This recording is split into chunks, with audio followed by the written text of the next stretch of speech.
Yo, what's up guys? Today we're going to be looking at two individual sieges, and people have been asking, what about your presets for those sieges? So therefore, for every offense that I use, I will also show the preset, how it works, why it works, and what kind of things you should be focusing on building them. Starting off with the very first hit, it's going to be Mirin, fastest set. You do want to go for additional damage artifacts. Actually, I do have improved versions on that right now. And you do also from time to time want to be checking, it's like, hey, did I get an upgrade on something? And you do want to apply those upgrades. Actually, a mistake I make later in this video, but you'll see about that.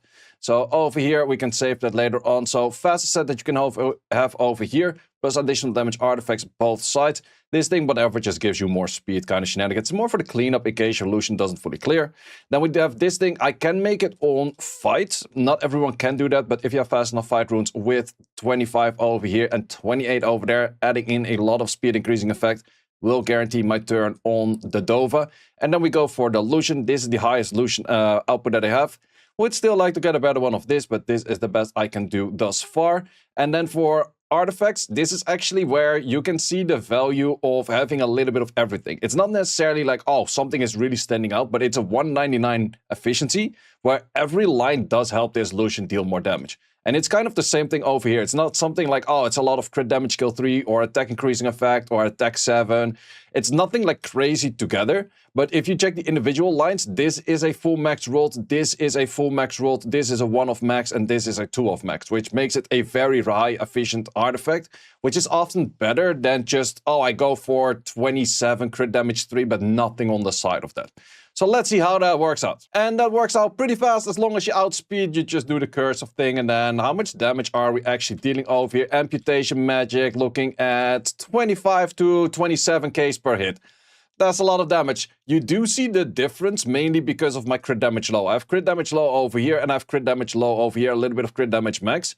But because of the crit damage low, you definitely do see the difference in damage output right there, which is against shield runes, maybe not the greatest, but in general sense, it's the highest damage output that I have. Then for my second hit, that can't touch this Douglas setup, which is a similar setup to my Douglas that I have in RTA. It's a little bit different by just enabling that I can use every rune out there. It is a bit of a tanky Douglas, so don't just go pure on attack. You want to be a fair bit of defensive stats as well, and a decent bit of attack or a decent bit of speed, because you're not guaranteeing that everything will always hit your Douglas, because they will probably hit the other things as well. In this case, I do like myself the attack loss proportionate on Douglas. You can't, however, really get those anymore, so then the best thing you can do is just the counter over there, and then also we have the counter over here, but still this. This line just doesn't help you, but skill 1 recovery actually does work on your counter, because with your counter, you're hitting with a skill 1. At least you do, right? Is that? You only do if you double turn, because you actually counter with a skill 2. But skill 1 does give a little bit of recovery. It's not the best out there, but it's mainly there for the counter hit. We do also have this one in there once again. In this case, we actually do not go for the extra damage by attack. We're just gonna add more HP on top of, like, this will probably trigger that twice. Yeah, easily triggering that twice. So that gives me 4% HP on top of this full pile of HP, just to make it a bit more tanky. Molly, what we have is just one of those fast set, violent, 100 res shenanigans. Speed lost HP in case something does happen, and we do have a recovery of 29 over here. I don't care that it's an attack based, because in the end, she does recover from your allies' HP and not your own HP. Then we have this thing, which is on the right tuning of the 286. And then it's just will, and it's just being there annoying. And in the case I do get hit by dark, it's minus dark and minus a little bit of everything. And you do have a bit of additionals and a bit of recovery. That's the main thing you're aiming for. And then you also add in more HP throughout. Main things I use this against is where I don't expect them to have super high or super high attack. It is a little bit tricky against this defense, but in most cases, the Layla will definitely get missed up. The only thing that can make it quite dangerous is this Ivor on the enemy side. If you want to do this perfectly, you should actually go for minus fire on pretty much all 3 units. Maybe not the Douglas, but you definitely want to go for minus fire on these 2 units. The Douglas you can most of the time handle, because Douglas has, or the Ivor can handle the Douglas, mainly because of the Ivor having low attack. But Ivor proccing that much is always kind of dangerous. However, I do see myself having a possibility that Douglas can just solo this whole team. It's just where they don't have any of healing. I like to use this team, because then I probably already have 1 or 2 units down before the Douglas go into a solo or just anything like that. Keep in mind, I do preferably keep this pony in her pony form because then she has the glancing hit as well, which just helps out a little bit more. If you want to run this team without the pony over here, which is the LD5, you can put a Veromos or a Tetra on her spot. Is it worse? Yes, it's definitely worse. Is it doable? I would say it's doable if you have a good enough Douglas and the other two can survive good enough. But Tetra or a Veromos on the pony slot is probably the best thing you can do. Only thing over here was that it takes a little bit of time, a little bit of back and forth to actually kill this Ivor because this Ivor is actually healing like crazy all the time. And I was just waiting for you to just die by counter hits at some point. You could say that a destroy is useful on this, but at some point the Douglas like 23k in one hit. That's enough. Next hit is going to be the Camilla plus Belial. You're probably familiar with this team, but I think I can give you a few tips as well. I'm using it with the Gyomei, and I think Gyomei is very strong with this because it cannot be defense broken, and therefore just has a lot of value by itself. I go for Despair and Revenge. Not sure if Despair Revenge is the best thing out there. It can die if it's not on like Vampire or anything, but I think in most cases this is fine. I do also have this team with like either a Windy or an Achroma or any kind of unit that you want to pair over here. But it's mainly just like can be defense broken, can survive as long as possible kind of scenario. And then I go additional damage by HP and defense both sides. And then for this one I have this defense into more HP, which just makes this thing a lot more tanky. That's the main idea behind you. Belial, I do highly recommend to put on Violent, and I do highly recommend to put it on Destroy. Two reasons for that is that you can actually use it against teams that have any kind of healing in that moment, especially if they have some kind of revive. It's still possible to do this. Mostly not really recommended, but it does help out. And you don't really need rage on this. If you go for rage on this, you're hitting like what, 40, 50, 70, 80, 90k. That's not needed. This already hits 50k and is more than enough in the first place. And of course, it's just some crit damage max. I could add in crit damage on over here, would definitely do a little bit more value. And then here, just crit damage 2. And then here, of course, this, but not just crit damage 2, combination lines. Combination lines is the key. Then on this side, we just have as freaking tanky as possible, mostly minus wind. This crit damage down actually does help out a bit as well. Recovery 3 and a little bit of this, that's the only two things we care about. Plus, also, once again, we're adding more defense to more HP. In this case, we do trigger it twice. I also specifically rune it up. I could do a little bit less defense, but still trigger it twice. That's sometimes for a little bit of nitpicking, but getting 4% HP over this total HP, that's a lot of HP coming in. And in this case, it is actually used against a Revive, but it's used against a Reviver without any proper healing in there.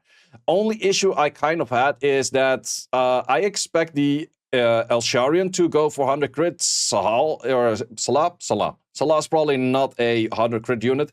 This thing is probably not a 100 crit unit, but then again, it does have multi-hits and double right element thingy. So that is one of those things that it's probably fine to still hit that.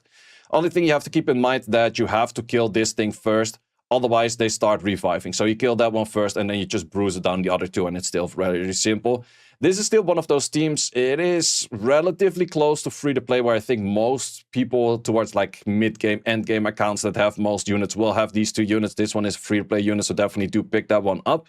You could also use this team multiple times. It's not super common nowadays anymore because there's a lot of Drianas and Oblivion kind of units out there, which makes things a little bit more tricky. But towards a backline, or if people don't have the most of meta teams out there, this is where Vioprocs definitely do come in and make things a little bit more chill. And as I mentioned, on this kind of damage, how much damage are we dealing? 57k. You don't need more damage than that, and that's just on Violent already. Next hit is my go-to 4-star for a lot of the hits I do on 4-star. We have the Orochi with just Swift and Blade. And we do want to add as much additional damage artifacts as possible. Main reason is that the main damage output we're going to be doing is this rapid throwing star of 6 additional damage artifacts, or 6 hits, which just adds in a lot for additional damage artifacts. Keep in mind, we do get a speed buff and we do get an attack buff in this setup. This just adds for like a little bit more on the stacking of the additional damage artifact and also on the bruisering. Bernard is on the fastest set possible, but preferably it has crit damage and a little bit higher crit rate. I can do higher crit rate, but this is the fastest I can do. Main reason that you want him on crit rate, or at least high damage output in the first place, is because you just kill one unit and then you just have to bruiser it out after. And speed increasing effect, both sides will help as damage output because both skills are speed scaling in the first place. And then we have Morg. Morg is just a fight plus double shield. You don't need to be that fast on this unit as long as you have the... oh, wait, you don't even need speed increasing effect on this? Wow, okay, well, you just pretty much need nothing on this, apparently, to outspeed. because this Bernard boost is just crazy good. This team is fully in tune with this, and then just addition them artifact just to go for a little bit more cleanup. And the shield runes will help you out for the bruiser after turn 1. What this is mainly used against is when they have one strip, and you just kill the one strip, and then you just bruiser it out from there. Sure, you have a secondary strip, 10k per hit, and that is even without any defense break. Imagine the damage with a defense break. That's way overshooting the amount of damage. Well, this is more of a bruiser setup than just pure on damage, but also this hit, just 74k. That thing over there, 46k. That is why this team is that crazy good. Sure, if the unit over there could have killed Orochi in one rotation of a lot of procs, maybe, but even then the Bernard therefore is crit rate and it could still take out the other two, and that's mainly what you want to be using with this kind of scenario and this kind of team. The next hit I'm doing is going to be the Monkey plus a Raccoon plus a Achroma. Achroma could be replaced by other units such as, once again, Tetras, Varomosses, or any kind of bruiser things out there. However, keep in mind that this team does enable me specific to hit wind targets, where winds will always go on Achroma, and it's really good against Ciaras in the main case, except for when one of these two get branding. With branding, it's like a 50-50-ish if she drops the bomb over there. If it's a defense break, it's most of the time she will start throwing bombs on those. What I aim for with this is 100 crit rate, 100 resistance. You can go for crit damage, but it's not a must. But you want to be as tanky as possible, and speed you don't have to care about, attack you don't have to care about, because the passive kind of fixed those two things. And in this case, I'm not sure where I used it against. It was minus light, but I still had minus light over there. And this one you want to have crit damage first to kind of fix your crit damage. And once again, I do like this artifact for just stacking more HP over there. Raccoon is pretty simple, fast set you have on 100 res, and then just some HP in there, that kind of shenanigans. Artifacts wise, minus water and recovery on the 3. And then for the Achroma, it's also just minus whatever you're fighting. I kind of went for an overall one over here. And then this thing is just some crit damage 2, accuracies 2, and those kind of shenanigans coming in. Once again, using that against a Zhongshang Lao over here. So it could hit on the Raccoon, where Raccoon could get issues, but Raccoon did actually cut. And because of the Raccoon cutting right away, it would have never been an issue in the first place. Also, the Layla will definitely have issue landing on these two, which is really good. And then sure, the Ivor could go on any target right here. We have the Zhongshang Lao guaranteed going for the Achroma, which is kind of nice, it's kind of niche, but then again, Achroma is not really as much of a must in this build as I would say for some of the other builds. In this case also, it's just the bruiser against the Ivor, it's the bruiser against everything. The two of them are crazy good together already, and whichever you place in here, in this particular match did not really matter. It really matters where you have a Sierra on the enemy side, and then the Sierra will always go for the Achroma or something, or you have a different specific wind unit that will always go for that. Then the Achroma is really good. Otherwise, you can kind of replace it for pretty much any kind of good bruiser unit, maybe some more healing or anything. Then I would say my favorite offense out there, we have this thing on as fast as possible, but still can rock a little bit of damage. Care more about the speed than the damage. This thing with some speed increasing effect, both sides. I actually did make the mistake, you will see that later in the video, where I don't have the speed increasing effect on the other version, which is the normal series, well, the water series. But I like to use it with the light series, and the light series is just a lot better for cleanups. A really strong unit right there. Still the speed increasing effect, both sides, and you do want to get 100 crit rate on here, of course. I do like myself also a little bit of tankiness, that you're not just dying after one hit yourself right away. This one is a little bit more on the squishy side. I might consider like rebuilding this one at some point, because it's a little bit too squish for my liking, but it is nice if you are also able to clear a unit right away in one tap. In this case, I actually went for full damage over there, and for you a bit more on... Oh, wait, that's an artifact that I use more in RTA, because in RTA it's more of a tank unit than I have in here. So for this one, it doesn't help as much, or at all, or even anything. But that's the issue where RTA and your Siege are using the same relics right there. Would be nice if at least RTA uses different relics, because in RTA I use it as a tank unit, similar to like a light Huaring. In this case, you can't really do that, but... Main thing is we clear out the strip unit, then we go for the damage on the next unit. In this case, if we are able to clear it in one shot, then it would be really nice. I would say a light series is technically worse over here by a long shot, because this thing will guarantee hit the light series, and a water series would have had more spread out damage. Kill myself on reflex over there, but it's not the biggest of issues, because we do have the sealed magic for Oblivion over here. No more healing coming in. Probably you don't have as much damage. I'm just waiting to get my skill 2 back, and then this Miang does an insane amount of damage and would definitely be fine on that Blade Fang. And next hit we're using, and we're fighting a lot of Zhongshang Laos in this one. one. We have a Rica with just overall good stats. Maybe a little bit too much in attack and crit rate over here, but it's just an overall decent set. And those shenanigans, full additional damage artifacts. We got the tricks in here, also violent, full additional damage artifacts, both sides. A little bit more tanky additional damage artifacts focused than anything. And then Seimei for the tank, which in this case is just Nemesis plus Will. But it could have been anything, to be honest. Like, she taking a turn doesn't really change that much. It's mainly for if this thing gets hard focused, then it's really nice to have Nemesis out there, because then you proc the passive a lot more. And those kind of shenanigans. And in this case, we're fighting, once again, the Zhongsheng Lao comp. So in this case, we do have this one moving first. It is most likely not landing as much on the fire units. We do get the summer clouds in on everything. In this case, I would say everything on Nemesis might be nicer, because now with procs, I would potentially die over there. So Nemesis on the whole team against this specific team would actually be safer because of the Seimei. If you don't have a Seimei, you just put a Tetra in there. That's probably the best option you have. Is it the safest of offenses out there? Not necessarily, because if these things start proccing like crazy, things might go wrong. But truth to be told, I only need like 1 or 2 turns on both of these units, or even one of these units, and their whole team is pretty much dead already, so violent is kind of nice. But I would say maybe a Nemesis to cleanse off your defense break if you get them right away with a Tetra next to it. That's also Nemesis, so the whole team on fire Nemesis would, in this particular case, probably do better. But against other teams, the Will runes are actually better. Then another hit that I've also been using on the alt, which is definitely one of my favorites. It is a little bit tricky by the fact that your Gemini can miss. But if your Gemini doesn't miss, this is just crazy good. Plus, this Chilling is really good for cleanups. Chilling is just full additional damage artifact both sides. We have this thing that is on the 70 crit rate. That's all you have to aim for. It has to be on shield, because otherwise you're just not going to add in the shield set to the Chilling, because then you don't get the full passive. This thing is also going to be very fast. We do have a lot of speed increasing effect on both sides over here. And this thing most likely has to be the proper fast set. Otherwise, you're not in speed tune for a Chilling that's super fast. And then this thing can be a little bit slower, but still go for the speed increasing effect. Otherwise, you're not really in tune. Plus, this thing is speed scaling in the first place anyways. But this thing doesn't do an insane amount of damage on a set similar like this. And that would therefore look something like this. If there's nothing to strip in the first place, but only placing a defense break, Gemini is a pretty solid defense breaker. If he has to strip through his shield, that's an issue. If he has to strip and then defense break, bit of an issue, but shields is definitely the thing that messes up this team. So not the safest out there, but you do a good bit of damage with 27k's crossboard. And this thing was minus, but then again, Chilling cleanup, that's hard damage as well.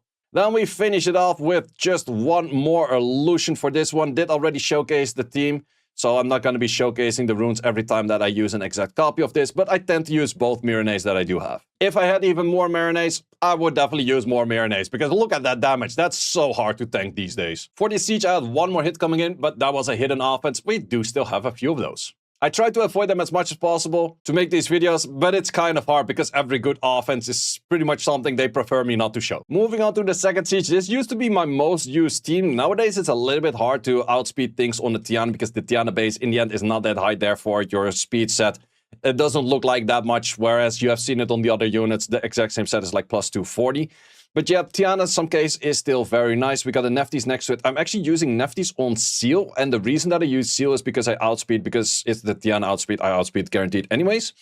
But the Seal is there mainly for the Tiana to be able to use a skill 2, because skill 2 gives a 25% attack bar for every debuff that I do land.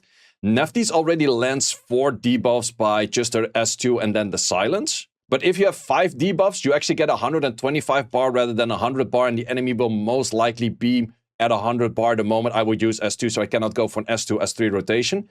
So it enables me to have seal runes in there. If I land everything, I can go for an S2, S3 rotation. Otherwise, it's just an S3, S2 rotation, which is also totally fine, which gives me 1 extra turn after. But then I also have to kind of bet on the pushback of this. So depending on how tanky things are, that's kind of the scenario that I'm looking for. I'm also just going on Blade for this, just for the maximum amount of damage output. I do also go for a combination line over here, which maxes out my crit rate over there.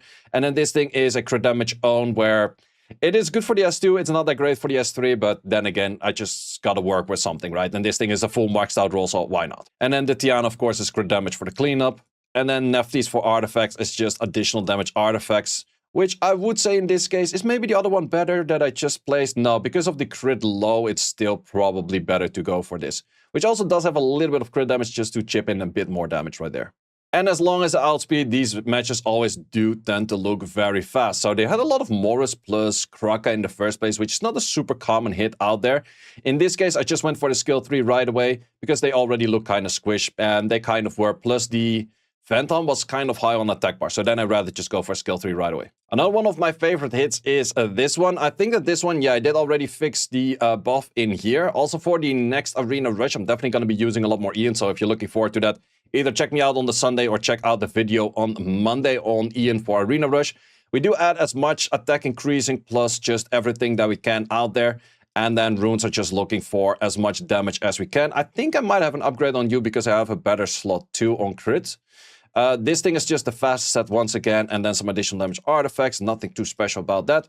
And this thing, I actually tend to go for a will set on it because the will actually enables this for extra 5% damage per. And the 5% damage per is actually more than I would throw if I were to throw it at blade. So it just gives me a little bit of extra protection or potential for extra damage. But will set is kind of depending like how good are your blades. It's not really a must. If you only have one of these two, you just go for a different nuker on the other slot. That's just as simple as it is. If you don't have one of these two, you can always pair that with, let's say, a Water Free Run or an Oberon or whatever, whatnot. If you have the Ian, you can, of course, also go for the Gemini Ian team with the Homunculus, but therefore you need to have an Homunculus Light. And these days, I'm always using Homunculus Dark, so therefore I'm not using that team anymore. Otherwise, the Ian is not really a super must in this team. Any nuker can replace the Ian as long as you don't have to go through passives. Kiara is a little bit harder to replace, mainly because of her speed lead and nuke possibility, and she's the only unique unit that does that. So you kind of have to go for an attack lead and more guaranteed your outspeed with whatever booster you're using. And those hits are against most of the time something that's slower than me. In this case, there's a lot of shield runes, so it's always the question, can they actually tank things? Well, tanking a 62k, like whatever that is, I think they have probably had like 3 or 4 shield sets on that. Looking at that damage is totally fine. We have to bruiser against the Phantom over here, but I kind of have faith in my Bastet that she would be able to solo a Phantom in the first place.